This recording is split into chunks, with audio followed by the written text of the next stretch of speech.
Hi hello, പുതിയൊരു വീഡിയോയിലേക്ക് എല്ലാവർക്കും സ്വാഗതം. കഴിഞ്ഞ ദിവസം നമ്മൾ ഒരു പ്രിൻസസ് കട്ട് ബ്ലൗസിൻ്റെ കട്ടിങ് ഇട്ടിരുന്നു.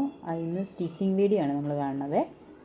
ആദ്യം തന്നെ നമ്മൾ ക്യാൻവാസിലാണ് നെക്കെല്ലാം ചെയ്യുന്നത്. അതുകൊണ്ട് ക്യാൻവാസ് എല്ലാം നെക്ക് കട്ട് ചെയ്തെടുത്തതിന് ശേഷം നമ്മൾ തുണിയിലേക്ക് അയൺ ചെയ്തെടുക്കുകയാണ് ചെയ്യുന്നത്. സ്ലീവാണ് നമ്മൾ ആദ്യം ചെയ്തെടുത്തത്. അടിവശം തമ്മിൽ ജോയിൻ ചെയ്തതിന് ശേഷം നമ്മൾ ലൈനിങ് ഉള്ളിലേക്ക് ഇട്ടതിന് ശേഷം അടിച്ച് പതിപ്പിച്ചെടുക്കുകയാണ് ചെയ്യുന്നത്.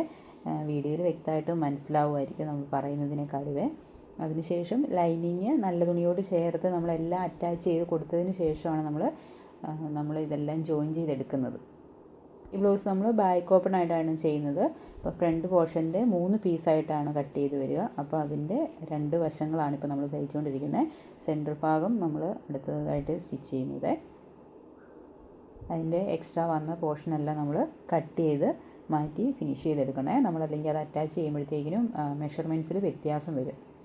ഇതിപ്പോൾ ഞാൻ പറഞ്ഞല്ലോ 36-ൻ്റെയാണ് സൈസിൻ്റെ നമ്മൾ ഇത് ചെയ്തെടുക്കുന്നത്.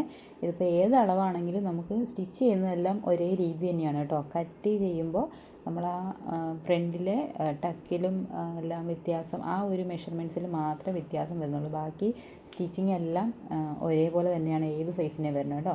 നമ്മളിത് തമ്മിൽ ഇനി ജോയിൻ ചെയ്ത് ഫ്രണ്ടിലെ ടക്കാണ് നമ്മുടെ ഇത് പ്രധാനം. അപ്പോൾ ടക്ക് ജോയിൻ ചെയ്ത് കൊടുക്കുന്നതാണ് ഇപ്പോൾ കാണുന്നത്. അപ്പോൾ നമ്മൾ കൈക്കുഴിയുടെ അവിടെ നിന്ന് കറക്റ്റ് വെച്ചതിന് ശേഷം അടിവശത്തേക്കാണ് നമ്മൾ അടിച്ചു പോകേണ്ടത്. അടിയിൽ ചെറുതായിട്ടൊരു 4 ഇഞ്ചിൻ്റെയൊക്കെ വ്യത്യാസം വന്നാലും നമുക്ക് അതൊന്ന് ലെവൽ ചെയ്ത് കൊടുത്താൽ മതി. അടിച്ചെടുത്തതിന് ശേഷം അടിക്കുന്നതിന് മുന്നേ ഒന്ന് വെച്ച് കൊടുത്ത് ഒരു പേൾപ്പിന്ന് വെച്ച് സെറ്റ് ചെയ്യുവാണെങ്കിൽ നമുക്ക് ആ ഒരു അളവ് വ്യത്യാസം വരാണ്ട് തന്നെ നമുക്ക് കിട്ടും കേട്ടോ. അല്ലെങ്കിൽ ഒരു 4 ഇഞ്ചൊക്കെ വ്യത്യാസം വന്നാൽ, 1/2 ഇഞ്ച് അത്രയൊക്കെ വരരുത്, ഒരു 4 ഇഞ്ചോളമൊക്കെ വ്യത്യാസം അടിവശം അടിക്കുമ്പോൾ രണ്ട് തമ്മിൽ ജോയിൻ ചെയ്യുമ്പോൾ വരാവുള്ളൂ. അതിൽ കൂടുതൽ വരരുത്, ടക്കിൽ വ്യത്യാസം വരും കേട്ടോ. അപ്പോൾ അങ്ങനെയാണ് നമ്മൾ ചെയ്തെടുത്തിട്ടുണ്ട്. അതിനുശേഷം നമ്മൾ ബാക്ക് പോർഷനാണ് ഇപ്പോൾ ഇത് അടിച്ചുകൊണ്ടിരിക്കുന്നത്. അതുപോലെ തന്നെ നമ്മൾ ഫ്രണ്ടിൽ ടക്ക് അടിക്കുമ്പോഴത്തേക്കും ഒരു 4 ഇഞ്ച് തയ്യൽ തുമ്പൊക്കെ ഇട്ടിട്ട് നമ്മൾ ചെയ്യാവുള്ളൂ. ഒരുപാട് കയറ്റി അടിക്കാതിരിക്കാൻ ശ്രമിക്കണം കേട്ടോ. അപ്പോഴും ഈ വ്യത്യാസം വരും, മെഷർമെൻറ്റ്സിലും അത് വ്യത്യാസം വരുത്തും. അതുകൊണ്ട് 4 ഇഞ്ചൊക്കെ അവിടെ തയ്യൽ തുമ്പ് ഇടാൻ പാടുള്ളൂ. ക്യാൻവാസിൽ നമ്മൾ നെക്കെല്ലാം കട്ട് ചെയ്തെടുത്തിരുന്നു. അത് നമ്മൾ തുണിയിലേക്ക് അയൺ ചെയ്ത് വെച്ചിരുന്നല്ലോ. അതിൻ്റെ അരികുവശം എല്ലാം ഒന്ന് അടിച്ചെടുത്തതിന് ശേഷം നമ്മളത് ഫ്രണ്ടിലേക്കും ബാക്കിലേക്കും അടിച്ചു പിടിപ്പിക്കുവാണ് നെക്ക്. ആദ്യം നമ്മൾ ഫ്രണ്ടിലാണ് ചെയ്യുന്നത്. ഫ്രണ്ടിൽ നമ്മൾ സെൻറ്റർ കണ്ടതിന് ശേഷം തുണിയുടെ നല്ല വശത്തേക്ക് ഈ നെക്ക് കട്ട് ചെയ്തതിൻ്റെ പോർഷൻ നമ്മൾ വെച്ച് കൊടുത്തതിന് സെൻറ്ററിൽ ഒരു സ്റ്റിച്ച് കൊടുക്കുന്നുണ്ട്. അത് നെക്ക് മാറിപ്പോകാതിരിക്കാനാണ് നമ്മളങ്ങനെ ചെയ്യുന്നത് കേട്ടോ. ചില സമയങ്ങളിൽ നമ്മൾ നെക്ക് അടിച്ച് വരുമ്പോഴത്തേക്കിനും ചില വശങ്ങളിലേക്ക് നീങ്ങിപ്പോകും. അപ്പം ആ നെക്കിൻ്റെ ഷേപ്പ് തന്നെ മാറിപ്പോകും. നമ്മൾ ഇട്ട് വരുമ്പോഴത്തേക്കിനും ഏതെങ്കിലും ഒരു സൈഡിലേക്ക് ഇരിക്കും നെക്ക്. അത് അങ്ങനെ വരാതിരിക്കാനാണ് നമ്മൾ സെൻറ്ററിൽ ഒരു സ്റ്റിച്ച് കൊടുത്തതിന് ശേഷം അങ്ങനെ ചെയ്തെടുക്കുന്നത്. ബാക്കിയെല്ലാം നമ്മൾ എപ്പോഴും ചെയ്യുന്നത് പോലെ തന്നെ എക്സ്ട്രാ വന്നത് നമ്മൾ കട്ട് ചെയ്ത് ചെറിയ നോച്ചസ് ഇട്ട് കൊടുത്തതിന് ശേഷം പുറംകാണി ചെയ്ത് കൊടുക്കുക കേട്ടോ. പുറംകാണി ചെയ്യുന്നത് നമ്മൾ സ്റ്റിച്ചെല്ലാം ചെയ്ത് നമ്മൾ ഹെമ്മ് ചെയ്ത് വെച്ചെന്ന് പറഞ്ഞാലും ഇട്ട് വരുമ്പോൾ ചിലപ്പോൾ ലൈനിങ് പോർഷൻ നെക്കിൻ്റെ അവിടെ കയറി വരും. അങ്ങനെ വരാതിരിക്കാനായിട്ട് നല്ല ഫിനിഷിങ്ങിലിരിക്കാൻ വേണ്ടിയിട്ടാണ് നമ്മൾ പുറംകാണി ചെയ്ത് കൊടുക്കുന്നത്. അടുത്തായിട്ട് നമ്മൾ ബാക്കിലെ നെക്കാണ് സ്റ്റിച്ച് ചെയ്തെടുക്കുന്നത്. ബാക്കിലൊരു വൈഡ് വി ആയിട്ടാണ് നമ്മൾ കട്ട് ചെയ്തെടുക്കുന്നത്. അപ്പോൾ അത് ഫ്രണ്ട് ചെയ്ത പോലെ തന്നെ നമ്മൾ അതിലേക്ക് അടിച്ച് പിടിപ്പിച്ചെടുക്കുക ചെയ്യുന്നത്. ഇത് നമ്മൾ ബാക്ക് ഓപ്പൺ ആയിട്ടാണ് ഈ ബ്ലൗസ് സ്റ്റിച്ച് ചെയ്യുന്നതെന്ന് പറഞ്ഞല്ലോ. അപ്പോൾ നമ്മൾ ബാക്ക് ഓപ്പൺ ആയതുകൊണ്ട് തന്നെ നെക്ക് കട്ട് ചെയ്യുമ്പോൾ നെക്കിൻ്റെ വിഡ്ത്ത് എടുക്കുന്നത് 3.25 ആണെങ്കിൽ ഒരു 3.5 എടുക്കുക ബാക്ക് ഓപ്പൺ ആണെങ്കിൽ. ഫ്രണ്ട് ഓപ്പൺ ആണെങ്കിൽ ഫ്രണ്ടിൽ 4 ഇഞ്ച് കൂട്ടിയെടുക്കുക. നമ്മൾ കൊളുത്തിൻ്റെ വശം അടിക്കുന്നതായതുകൊണ്ട് നെക്ക് വിഡ്ത്ത് എടുക്കുമ്പോൾ ഒരു 4 ഇഞ്ച് കൂട്ടി ഇട്ടതിന് ശേഷം മാത്രം എടുക്കുക. അല്ലെങ്കിൽ നമ്മൾ ഇതെല്ലാം ചെയ്ത് സ്റ്റിച്ച് എല്ലാം ചെയ്ത് കഴിഞ്ഞ് വരുമ്പോൾ ഷോൾഡർ തമ്മിൽ ജോയിൻ ചെയ്യുമ്പോൾ ഷോൾഡർ കുറഞ്ഞും പോകും, കഴുത്തകലത്തിലും വ്യത്യാസം വരും. അതുകൊണ്ട് നമ്മൾ 4 ഇഞ്ച് ഫ്രണ്ട് ഓപ്പൺ ആണോ ബാക്ക് ഓപ്പൺ ആണോ നോക്കിയിട്ട്, എവിടെ ബാക്ക് ഓപ്പൺ ആണെങ്കിൽ ബാക്കിൽ 4 ഇഞ്ച് കൂട്ടിയിടുക, ഫ്രണ്ട് ഓപ്പൺ ആണെങ്കിൽ ഫ്രണ്ടിൽ 4 ഇഞ്ച് കൂട്ടിയിട്ടതിന് ശേഷമേ നെക്കിൻ്റെ വിഡ്ത്ത് മാർക്ക് ചെയ്യാൻ പാടുള്ളൂ കേട്ടോ.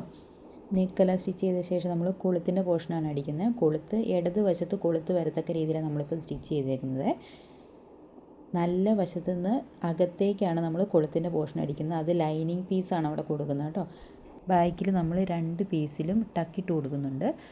ഒരു ഷേപ്പ് കിട്ടാൻ വേണ്ടി നമ്മൾ ബാക്കിൽ പൊങ്ങിയൊക്കെ നിൽക്കാതിരിക്കാൻ വേണ്ടിയിട്ടാണ് അങ്ങനെ ചെയ്യുന്നത്. അപ്പോൾ നമ്മൾ കൊളുത്തടിച്ചതിൻ്റെ അവിടെ നിന്ന് ഒരു 4 ഇഞ്ച് മാർക്ക് ചെയ്തതിന് ശേഷം ഇടത്തോട്ടും വലത്തോട്ടും 1/2 ഇഞ്ച് മാർക്ക് ചെയ്ത് ടക്കിൻ്റെ ലെങ്തും 4 ഇഞ്ച് മാർക്ക് ചെയ്തതിന് ശേഷം ബാക്ക് പോർഷനിലും 2 പീസിലും ടക്കിട്ട് കൊടുക്കുക കേട്ടോ. നമ്മൾ കുഴ ചെയ്യുന്ന സൈഡിലാകുമ്പോഴത്തേനും കുഴ അടിച്ചെടുത്തതിൻ്റെ പീസ് വിട്ടതിന് ശേഷം മാത്രം 4 ഇഞ്ച് മാർക്ക് ചെയ്യുക. കൊളുത്ത് പിടിപ്പിച്ച പീസിലാണെങ്കിൽ അറ്റം മുതൽ നമുക്ക് ചെയ്യാം. കുഴയാണെങ്കിൽ കുഴയുടെ പീസ് അടിച്ചതിൻ്റെ ആ പീസ് വിട്ടതിന് ശേഷം മാത്രമേ നമ്മൾ ടക്കിനുള്ള പോർഷൻ മാർക്ക് ചെയ്യാൻ പാടുള്ളൂ. നമ്മൾ ഈ കൊളുത്തിടുന്ന വശത്ത് ആ പീസ് നല്ല പീസ് വേണം കൊടുക്കാൻ, ലൈനിങ് പോർഷൻ കൊടുക്കരുത്. പുറമേലോട്ട് വരുന്നതായതുകൊണ്ട് നല്ല തുണി വേണം കൊടുക്കാൻ കേട്ടോ. അപ്പോൾ നമ്മൾ അത് ചീത്ത വശത്തു നിന്ന് നല്ല വശത്തേക്കാണ് മടക്കുന്നത്. കൊളുത്തെന്ന് പറഞ്ഞാൽ നല്ല വശത്തു നിന്ന് ചീത്ത വശത്തേക്കാണ് മടക്കുക. കുഴയുടെ വശം അടിക്കുമ്പോഴത്തേക്കിനും ചീത്ത വശത്തു നിന്ന് നല്ല വശത്തേക്കാണ് അടിക്കുന്നത് കേട്ടോ. അപ്പുറത്തെ പീസിൽ നമ്മൾ ടക്കിയിട്ട് കൊടുത്ത പോലെ തന്നെ ഇതിലും അങ്ങനെ തന്നെ ചെയ്യാം കേട്ടോ. മെഷർമെൻറ്റ്സ് എല്ലാം അതുപോലെ തന്നെയാണ്. അപ്പോൾ ഞാൻ പറഞ്ഞ പോലെ തന്നെ കുഴയുടെ പീസ് വിട്ടതിന് ശേഷം മാത്രം അങ്ങനെ ചെയ്യുക. അപ്പോൾ നമ്മുടെ ബാക്ക് പോർഷനും റെഡി ആയിട്ടുണ്ട്. ഇനി നമുക്ക് സ്റ്റിച്ച് ചെയ്യേണ്ടത് അതിൻ്റെ ലെവൽ, നമ്മൾ ലെങ്ത് എല്ലാം ഒന്ന് കറക്റ്റ് ചെയ്ത് ലെവൽ ചെയ്യണം കേട്ടോ. ഷോൾഡർ കട്ട് ചെയ്തതിന് ജോയിൻ ചെയ്തതിന് ശേഷം ചെയ്താലും കുഴപ്പമൊന്നുമില്ല. അടുത്തായിട്ട് നമുക്ക് ചെയ്തെടുക്കേണ്ടത് ഷോൾഡർ തമ്മിൽ ജോയിൻ ചെയ്തെടുക്കുക കേട്ടോ. ഞാനിവിടെ ഷോൾഡർ കുറച്ചാണ് എടുത്തേക്കുന്നത്. എൻ്റെ തന്നെ ബ്ലൗസാണ് കേട്ടോ. അപ്പോൾ നമ്മൾ ഷോൾഡർ ജോയിൻ ചെയ്തെടുത്തിട്ടുണ്ട്. ഷോൾഡറൊക്കെ നമ്മൾ നെക്കിൻ്റെ പോർഷൻ ലെവൽ കറക്റ്റ് വെച്ചിട്ട് വേണം നമ്മൾ ചെയ്തെടുക്കാനായിട്ട്. അല്ലെങ്കിൽ നെക്ക് കാണുമ്പോഴത്തേനും കയറി ഇറങ്ങിയിരിക്കും കേട്ടോ. ഷോൾഡറിൻ്റെ അവിടെ ചെറിയൊരു വ്യത്യാസം വന്നാൽ നമുക്ക് കട്ട് ചെയ്തെടുക്കാം. നെക്ക് പോർഷൻ്റെ അവിടെ കറക്റ്റ് ആയിരിക്കണേ. അതിനുശേഷം നമ്മൾ സ്ലീവ് അറ്റാച്ച് ചെയ്ത് കൊടുക്കുക ചെയ്യുന്നത്. രണ്ട് സൈഡിലും സ്ലീവ് അറ്റാച്ച് ചെയ്ത് കൊടുക്കുക. ഈ രണ്ട് അടിപ്പ് വീതം അടിക്കണം കേട്ടോ. നമ്മളിപ്പോൾ ക്യാൻവാസ് ഒന്നും ഇല്ലാണ്ട് നെക്ക് ചെയ്യാനാണെങ്കിൽ നമ്മൾ ഷോൾഡറും എല്ലാം ജോയിൻ ചെയ്തെടുത്തതിന് ശേഷമാണ് നെക്കിൽ ക്രോസ് പീസ് വെച്ച് കൊടുത്തിട്ട് നെക്ക് ഫിനിഷ് ചെയ്തെടുക്കുന്നത് കേട്ടോ. ഇതിപ്പോൾ നമ്മൾ ക്യാൻവാസ് ചെയ്തതുകൊണ്ടാണ് നമ്മൾ ചുരിദാറിനൊക്കെ ചെയ്യുന്നത് പോലെ തന്നെ ഈ നെക്കും ചെയ്തെടുക്കുന്നത്. ഷേപ്പ് എന്തെങ്കിലും ഈ റൗണ്ട് അല്ലാതെയൊക്കെ വരുമ്പോഴത്തേനാണ് നമ്മൾ ക്യാൻവാസിൽ ചെയ്തെടുക്കേണ്ടി വരുന്നത്. റൗണ്ട് ആണെങ്കിൽ നോർമലായിട്ടുള്ള ഒരു റൗണ്ടൊക്കെ ആണെന്നുണ്ടെങ്കിൽ നമുക്ക് അല്ലാണ്ട് തന്നെ തുണിയെ തന്നെ ചെയ്ത് ക്രോസ് പീസ് എടുത്ത് അടിച്ചെടുത്താൽ മതിയാവുമേ. അതിനുശേഷം നമ്മളൊരു പീസ് ലൈനിങ് പീസ് എടുത്തിട്ട് അടിവശം രണ്ടിൻ്റെയും പീസ് ജോയിൻ ചെയ്ത് കൊടുത്തതിന് ശേഷം നല്ല വശത്തു നിന്ന് ചീത്ത വശത്തേക്ക് അടിക്കുകയാണ് ചെയ്യുന്നത്. നമുക്ക് ഹെം ചെയ്ത് കൊടുക്കണമെങ്കിൽ ഹെം ചെയ്ത് കൊടുക്കാം, അടിച്ചു കൊടുക്കാനാണെങ്കിലും അടിച്ചു കൊടുക്കാം കേട്ടോ. ഡിസൈനൊക്കെ ഉള്ളതാണെങ്കിൽ സ്റ്റിച്ച് ചെയ്താലും കുഴപ്പമൊന്നുമില്ല. പ്ലെയിനൊക്കെ ആണെങ്കിൽ നമുക്ക് ആ അടിപ്പ് വരുമ്പോഴത്തേനും ഒരു വൃത്തികേടായിരിക്കും. അതുകൊണ്ട് ഹെം ചെയ്ത് കൊടുക്കാം കേട്ടോ. ഞാനിവിടെ രണ്ടും ഫ്രണ്ടിലെയും ബാക്കിലെയും സ്റ്റിച്ച് ചെയ്ത് തന്നെ കൊടുക്കുക കേട്ടോ, ഹെം ചെയ്യുന്നില്ല. പുറംകാണി അടിച്ചിട്ട് വേണം എല്ലാം അടിക്കാൻ വേണ്ടിയിട്ട്. അല്ലെങ്കിൽ നമ്മൾ കുറച്ചങ്ങ് ഇട്ട് ഒന്ന് വാഷ് ചെയ്തൊക്കെ കഴിയുമ്പോഴത്തേക്കിനും ഈ ലൈനിങ് പോർഷനൊക്കെ എവിടെയെങ്കിലുമൊക്കെ തുടിഞ്ഞു വരും. അതുകൊണ്ട് അത് ഒഴിവാക്കാൻ നമ്മൾ പുറംകാണി അടിച്ചിട്ട് നമ്മൾ ഹെം ചെയ്യുവാണെങ്കിൽ ഹെം ചെയ്യാനും എളുപ്പം ഉണ്ടാവും, കാണാനും ഒരു വൃത്തി ഉണ്ടാവും കേട്ടോ. ഇപ്പോൾ നിങ്ങൾ ശ്രദ്ധിച്ചിട്ടുണ്ടാവും, ബ്ലൗസിൻ്റെ നമ്മൾ കുഴവശം അടിച്ചപ്പോഴത്തേക്കിനും മെഷീനിൽ തന്നെ നമുക്ക് കുഴ അടിച്ചെടുക്കാൻ പറ്റും കേട്ടോ. ഈ കൊളുത്തിടുന്ന ലൂപ്പില്ലേ, അത് നമുക്ക് മെഷീനിൽ തന്നെ ചെയ്തെടുക്കാൻ പറ്റും. ഇപ്പം ഞാൻ ഇവിടെ കൈകൊണ്ട് തുന്നാൻ വേണ്ടിയിട്ടാണ് അടിച്ചെടുത്തേക്കുന്നത്. നമുക്ക് മെഷീനിൽ തന്നെ തുന്നുന്നത് വേണമെന്നുണ്ടെങ്കിൽ ഞാൻ അടുത്തൊരു വീഡിയോ ആയിട്ട് ഇടാം കേട്ടോ. ചെറിയൊരു ഷോർട്ട് വീഡിയോ ആയിട്ട് അത് ഇട്ട് തരാം. അല്ല, ഇതിപ്പോൾ നമ്മൾ കൈകൊണ്ട് തുന്നുന്നതായതുകൊണ്ടാണ് ഞാൻ വെറുതെ അങ്ങ് അടിച്ചു പോവുക ചെയ്തേക്കുന്നത്.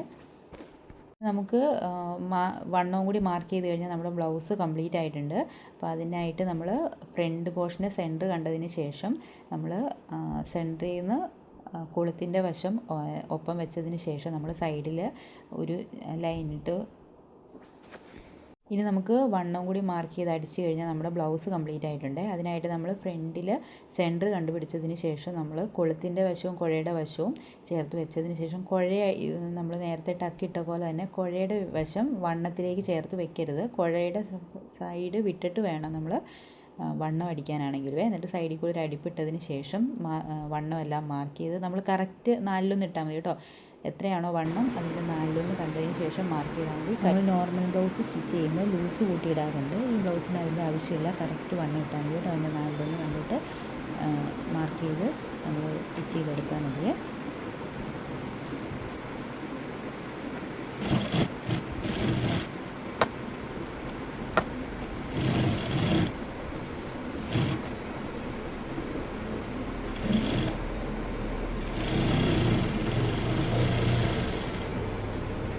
അപ്പോൾ നമ്മുടെ ബ്ലൗസ് കംപ്ലീറ്റ് ആയിട്ടുണ്ട്. ഇതാണ് നമ്മുടെ ബ്ലൗസിൻ്റെ ഫൈനൽ ലുക്ക് കേട്ടോ. ഞാനിത് ഓണത്തിലേക്ക് വേണ്ടി എനിക്ക് സ്റ്റിച്ച് ചെയ്തെടുത്ത ബ്ലൗസാണ്. അപ്പോൾ അതിൻ്റെ ഫോട്ടോസ് ഞാൻ ഇവിടെ അറ്റാച്ച് ചെയ്ത് കൊടുത്തിട്ടുണ്ട്.